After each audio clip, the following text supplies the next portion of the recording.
15 minutos, a glória de Deus desceu naquele lugar e que as pessoas não quiseram mais ir embora.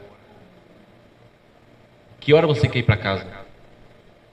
Amados, aquele culto de domingo não era para nós irmos para casa. Eu oro para que um dia aconteça isso.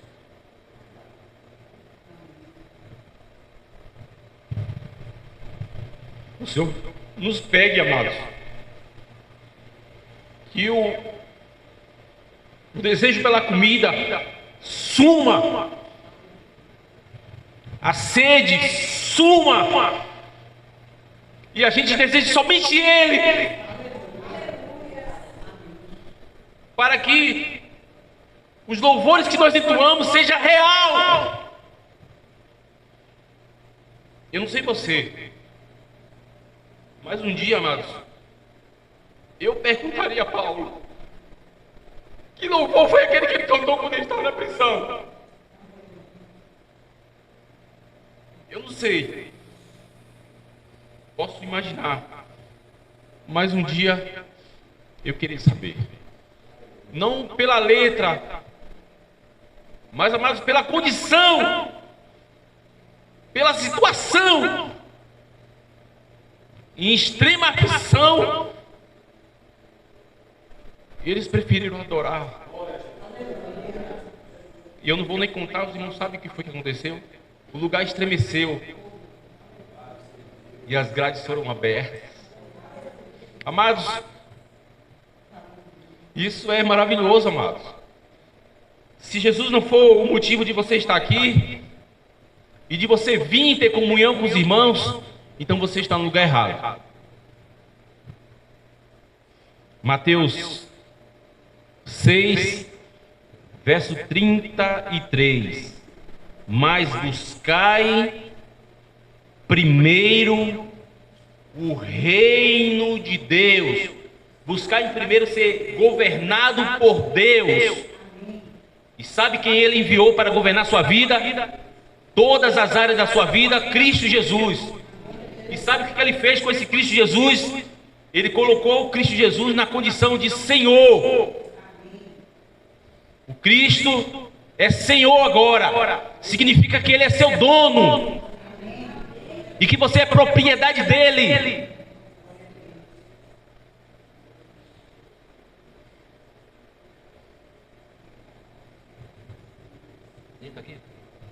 Senta aqui na minha frente. Amém, amados? Depois o verso vai continuar dizendo assim, ó. E sua justiça, e todas essas coisas vos serão acrescentadas.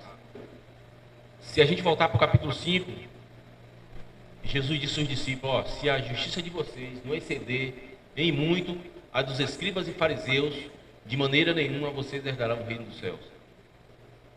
Sabe quem é a nossa justiça? Sabe quem é a justiça dos discípulos? Eles não tinham noção, mas era Ele. Jesus está falando: ó, eu sou a justiça de vocês. E a justiça de vocês excede em muitíssimo a deles.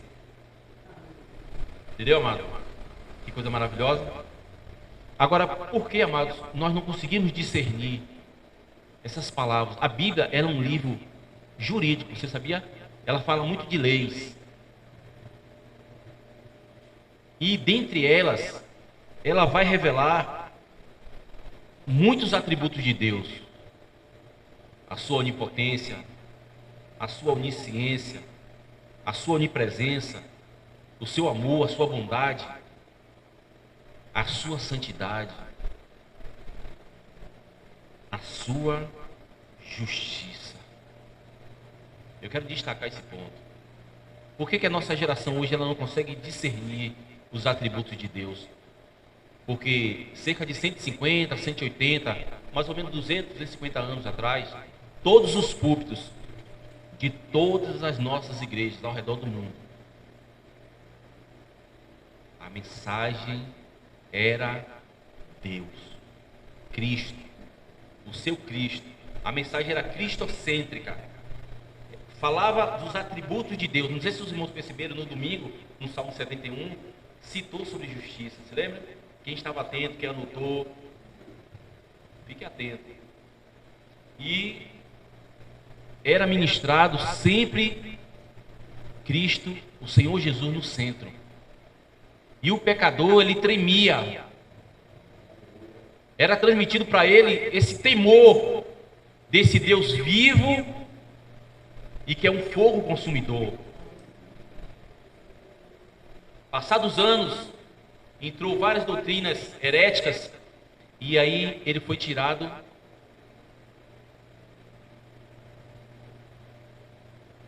dos sermões. Ele foi tirado do centro. A mensagem deixou de ser cristocêntrica e aí você vai ouvir na carta de Laodiceia, ele sempre do lado de fora batendo na porta. Entendeu agora? Porque é um período muito complicado, muito difícil. A doutrina da prosperidade, a doutrina da bênção, a doutrina do eu. Eu vim aqui buscar minha bênção, não é isso? Tudo errado. Tudo é heresia.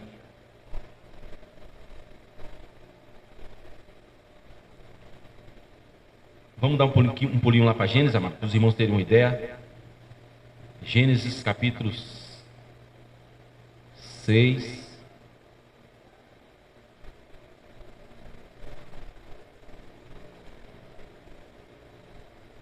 Gênesis capítulo 6.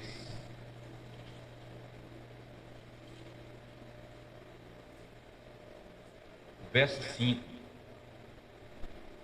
E viu o Senhor que a maldade do homem se multiplicara sobre a terra, e que toda a imaginação dos pensamentos de seu coração era somar continuamente. Amado, será que esse homem mudou? Será que o coração do homem atual, ele é bom? Ou ele continua sendo... Cuidado. Cuidado. Cuidado. Por isso que Jesus sempre fala, vigiai, vigiai, vigiai. Capítulo 8, verso 21 aí, ó. E o Senhor cheirou o suave cheiro e disse o Senhor em seu coração: não tornarei mais a amaldiçoar a terra por causa do homem, porque a imaginação do coração do homem é má desde a sua meninice. Entendeu? Desde pequeno, quer dizer, nós não somos pecadores porque pecamos. Somos pecadores porque nascemos pecadores. Então aqui merece uma ressalva. Quando Satã pecou lá no céu, Lúcifer, ele cometeu um pecado. E esse atributo de Deus, a sua justiça, Deus desferiu sobre ele sem piedade. Se Satã se arrepender, minha irmã, 1 bilhão de vezes, ele não tem chance nenhuma. Foi reservado e banido ele para as trevas. E quando Deus veio para Adão e Eva, ele poderia ter feito a mesma coisa. Ele deixaria de ser justo? Ele deixaria de ser quem ele é? Mas ele fez promessa.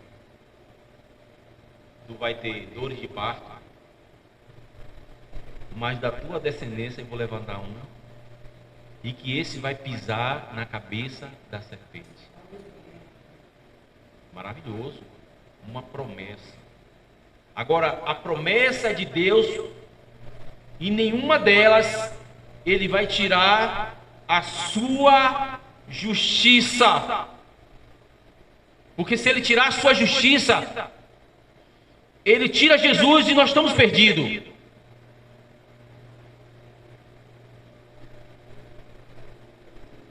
Vamos agora para Isaías que essa passagem os irmãos sabem de cor. Isaías 64, verso 3. Se lembra dessa passagem? As nossas justiças são como que? São como que? Isso.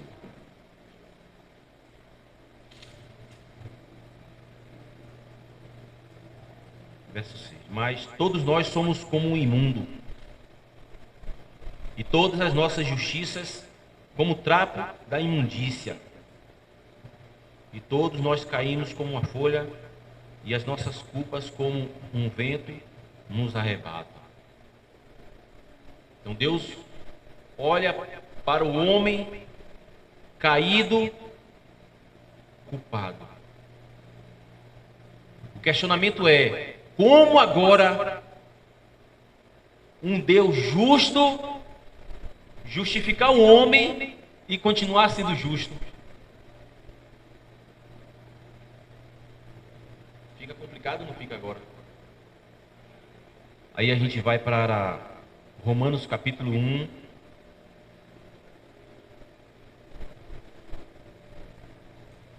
Romanos capítulo 1, amados.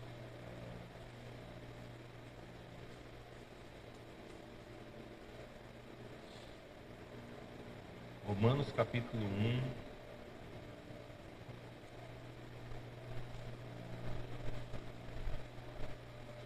Verso 21.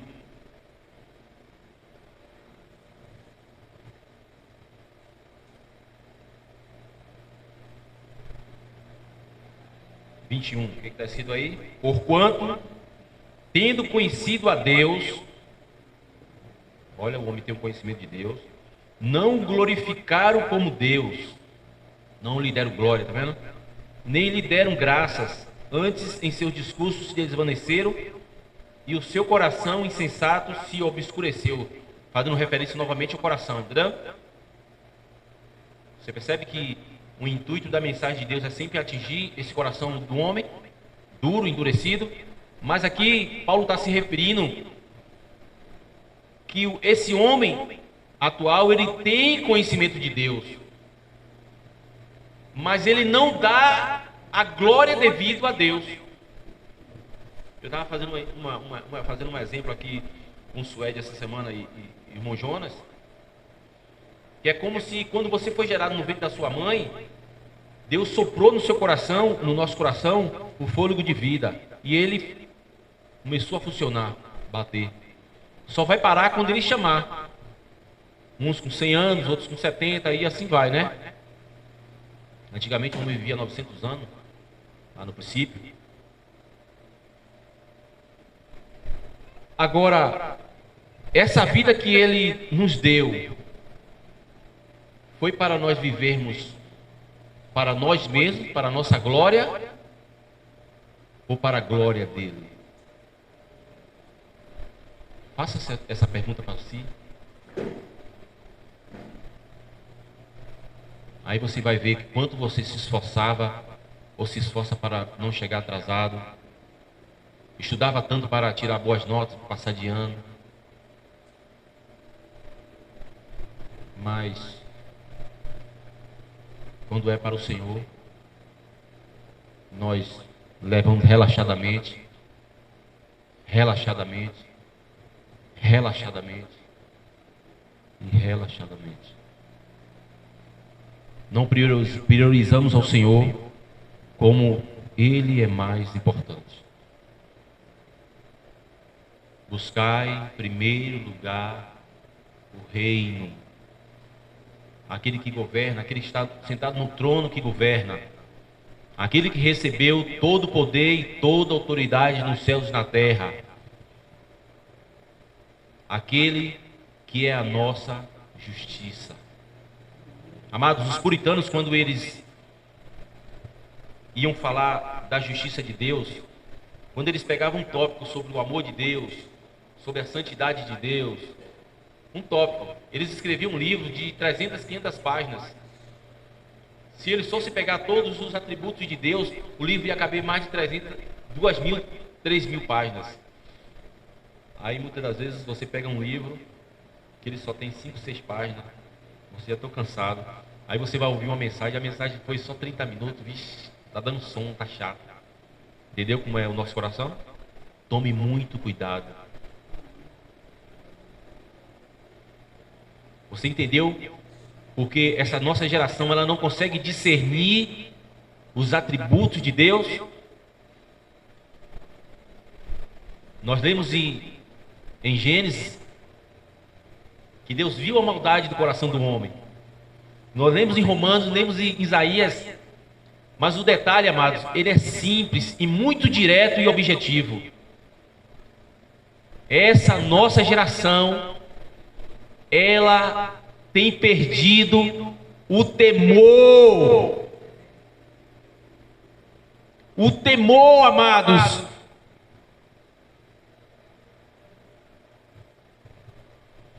Lembra de Provérbio? Vamos lá para Provérbio 9. Deixa eu ver se eu acho aqui. Amados, isso aqui, amados, é para a gente trazer papel e caneta. Então pegar na sua Bíblia, assim, marcar com a canetinha, ó. Senhor, Senhor, tem misericórdia. 9:10. Provérbio 9, verso 10. O temor do Senhor é o princípio da sabedoria, e a ciência do santo, a prudência. Se você quer ser um homem sábio, tema a Ele. Eu entrei no mercado para comprar farinha, aí um jovem veio me atender. Quando ele me atendeu, ele despachou, deu um troco a ele. Eu comecei a lançar a semente no coração dele. Ele ficou assim, parou, não foi atender mais ninguém. Tinha algumas pessoas na barraca assim que atendia também, né? Mas eu vi que ele estava olhando, me atendendo, e eu lancei a mensagem. Como está seu coração? Você tem pedido a Deus para Deus colocar no seu coração o temor? Ou você teme a quem não devia? Jesus, eu temei não aos homens. Não temei aquele soldado que entrava nas arenas lá e cortava a cabeça dos nossos irmãos lá nas arenas lá em Roma. Não, mas temei aquele que pode pegar a alma, o corpo, o espírito e lançar tudo no inferno. É esse que nós temos que temer, amados.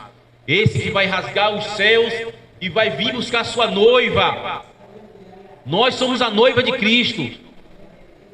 E quem estiver fora, não creu em Jesus, será lançado no inferno.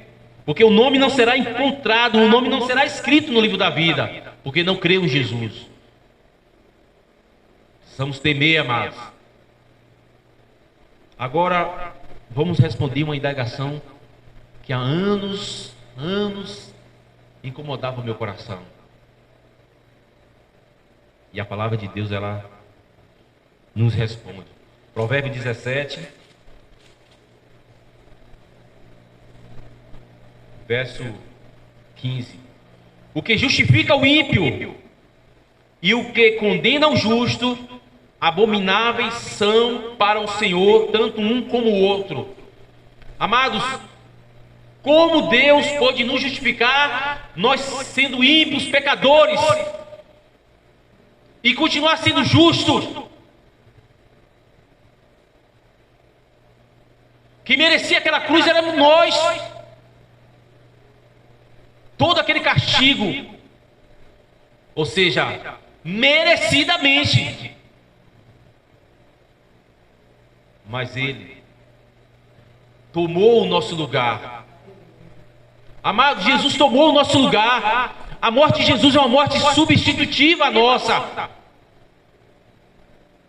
Para os que creem, a morte dele é a nossa morte. Nós somos sepultados com ele na cruz lá, ó. Isso é para quem crê. Para quem não tem mais esperança nesse velho homem. Para quem busca a felicidade nesse mundo, então não morreu ainda. Para quem tem suas esperanças em coisas, não foi sepultado ainda.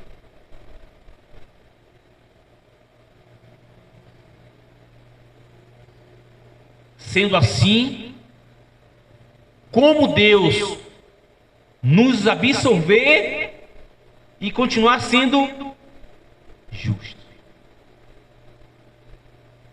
É como você sair daqui e chegar em casa, saber que um ladrão matou uma família inteira.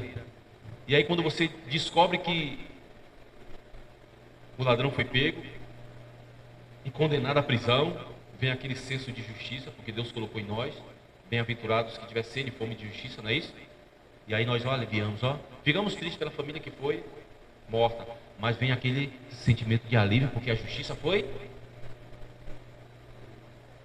Está entendendo? Mas digamos que essa família fosse a sua.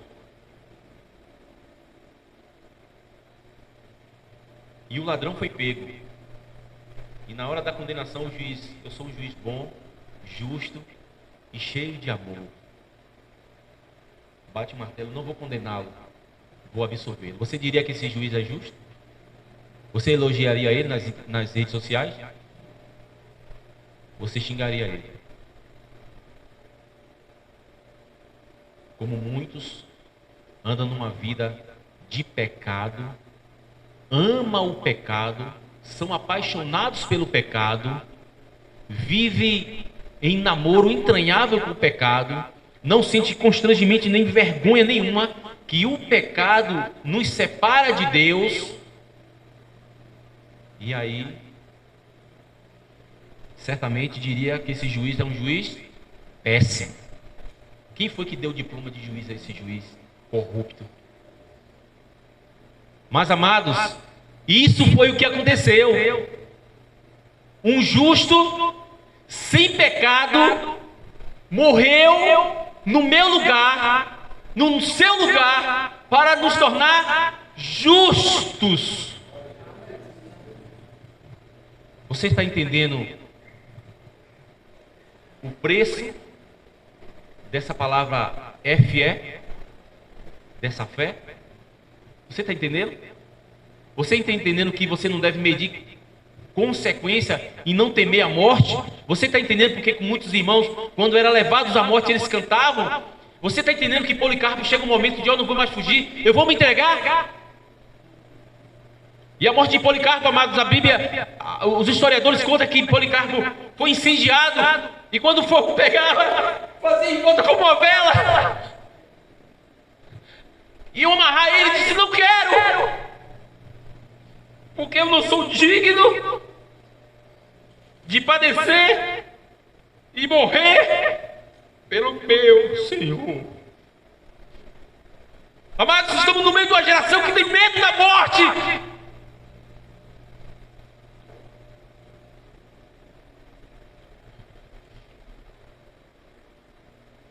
Então, afinal, amados, aí vamos entrar na palavra que está lá em Romanos 3, em João, que a Bíblia vai dizer: Ele é a nossa propiciação. Propiciação é o sacrifício que foi feito para satisfazer a justiça de Deus. Somente um justo pôde satisfazer a justiça de Deus. Ou seja, a promessa quando foi feita a Adão e Eva, que eu vou levantar um, da tua descendência vem um, que ele vai pisar na cabeça da serpente. Ou seja, amados, quando Jesus vai à cruz, Isaías 53, verso 10, diz que agradou ao Pai moê-lo. A ira do nosso Pai, do nosso Deus, foi satisfeita, mas a ira dele caiu sobre aquele justo. Sem pecado. O Cordeiro de Deus que tirou o pecado do mundo.